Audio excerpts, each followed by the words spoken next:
बिहार के नियोजित शिक्षक के पाठक के फरमान और राज्य सरकार के रवैये से आहत है।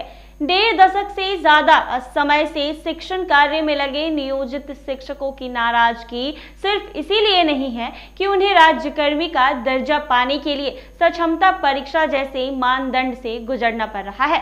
उनकी नाराजगी शिक्षा विभाग के अपर मुख्य सचिव के पाठक के फरमान भी तुगलकी लग रहे हैं। कभी स्कूलों के समय को लेकर तो कभी छुट्टियों में कटौती को लेकर के पाठक लगातार उन्हें परेशान करते रहे हैं। राज्य सरकार ने उन्हें राज्यकर्मी का दर्जा देने की बात कहकर वाहवाही तो खूब लूटी, लेकिन शिक्षकों को सरकार की मंशा में ही खोट नजर आती है। नियोजित शिक्षकों ने सरकार और के पाठक की अक्षम डिसेबिलिटी साबित करने की चुनौती देते हुए अपनी बात रखी है। शिक्षक संघों के ग्रुप में कई तरह की मांगों से जुड़ा मैसेज सोशल मीडिया पर तैर रहा है। नियोजित शिक्षकों का कहना है कि उन्हीं के कारण बीते 20 साल से लगातार बिहार की शिक्षा का स्तर ऊंचा होता रहा है। इसके बावजूद आश्चर्य होता है कि उनकी दक्षता और सक्षमता पर सवाल उठाए जा रहे हैं। उनसे सरकारी शिक्षक का ओहदा पाने के लिए अब सक्षमता परीक्षा पास करने को बाध्य किया जा रहा है। उन्हें इस पर भी आश्चर्य है कि नियोजित शिक्षकों ने पहले ही दक्षता परीक्षा और पात्रता परीक्षा पास कर ली है, फिर उनकी सक्षमता परीक्षा क्यों ली जा रही है।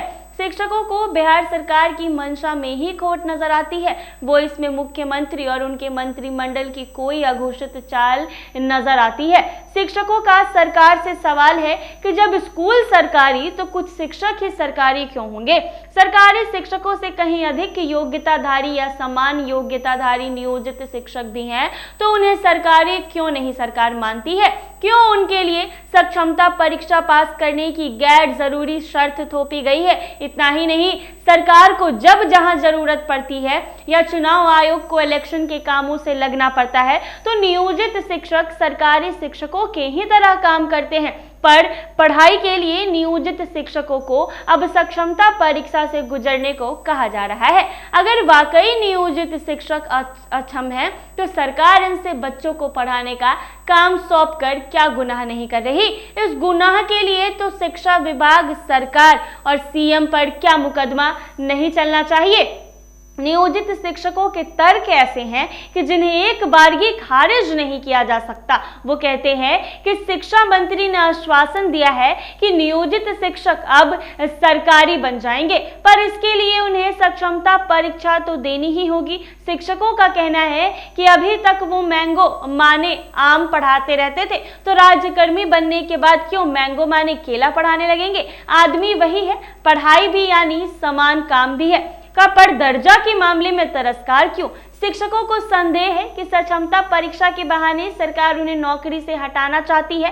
प्रमोशन का हक, ऐच्छिक स्थानांतरण का हक और समान के काम के लिए समान वेतन के शिक्षकों का हक सरकार मारना चाहती है। लगातार 20 वर्षों तक उनके शिक्षण, अभ्यास और अनुभव का कोई मोल नहीं है। शिक्षकों को संदेह है कि सरकार शिक्षा के निजीकरण की ओर बढ़ रही है। स्कूलों के पास सरकारी जमीन होते हुए भी उन्हें भूमिहीन बताकर पहले किसी अन्य विद्यालय में शिफ्ट करना और फिर मर्ज विलय कर उसे समाप्त कर देने की कोशिश की जा रही है।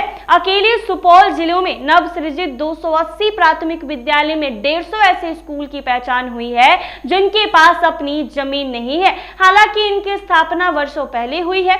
मुख्यमंत्री नीतीश कुमार के गृह जिले में भी 32 ऐसे स्कूल की पहचान हुई थी जिनके पास जमीन नहीं है। सरकार शिक्षकों से शिक्षण कार्य के अलावा घोड़ा, गधा, मुर्गा, मुर्गी गिनवाती है। जनगणना, इलेक्शन और आपदा में उन्हें काम पर लगाया जाता है। बिना किताब के पढ़वाने का काम करती है।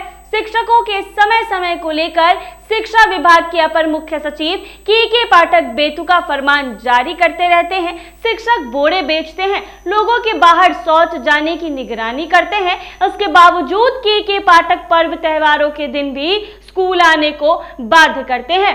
सोमवार से शनिवार तक स्कूल में खटाना तो समझ में आता है, लेकिन रविवार को भी स्कूल खोलने को बाध्य करना शिक्षकों का अपमान ही तो है। और नहीं तो सुबह 8:30 से 5 बजे तक स्कूल में शिक्षकों की उपस्थिति का फरमान के पाठक जारी करते हैं। रात 9-10 बजे तक वीडियो कॉन्फ्रेंसिंग के नाम पर डांट फटकार के शिक्षकों को अपमानित करने का मकसद नहीं है।